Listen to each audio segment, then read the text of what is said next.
parang competition nyo yung foreign artists, ganun. Parang, do you see foreign artists as your competition ba? Oh my God, personally, hindi. Even with K-pop, ang daming galing Oo, K-pop talagang. Maraming galing. Kasi kahit ako nakikinig ako ng iba't ibang klase music eh. I mean, music is beautiful. At it is eh. Wala lang, di kahit mo label ng K-pop or foreign or western music. Sobrang ganda na talaga ng music eh.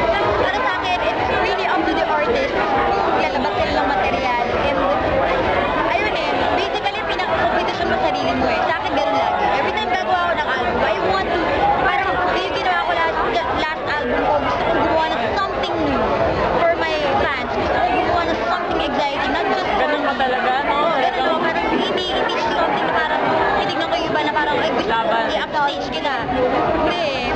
Gusto ko yung parang nag-bloom ka lang on your own and parang makakita ka talaga ng mga tao who will love your music, who will like you, and that's it. Wait, last na question na, last na ano message mo sa mga, parang, sa mga kabataan ngayon, para kiligin ng OPM, parang ano yung masasabi mo sa kanila? Una sa lahat, salamat na agad sa binibigyan niyong suporta.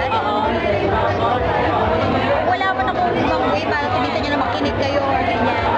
Ay, pero alam ko lang, naniniwala ako with all your heart na magaling tayong mga Pilipino. True. And alam ko naman na makikita natin yung true support natin. So, sa akin, yun lang, patuloy nyo lang yung ginagawa nyo and thank you na agad sa ginagawa nyo.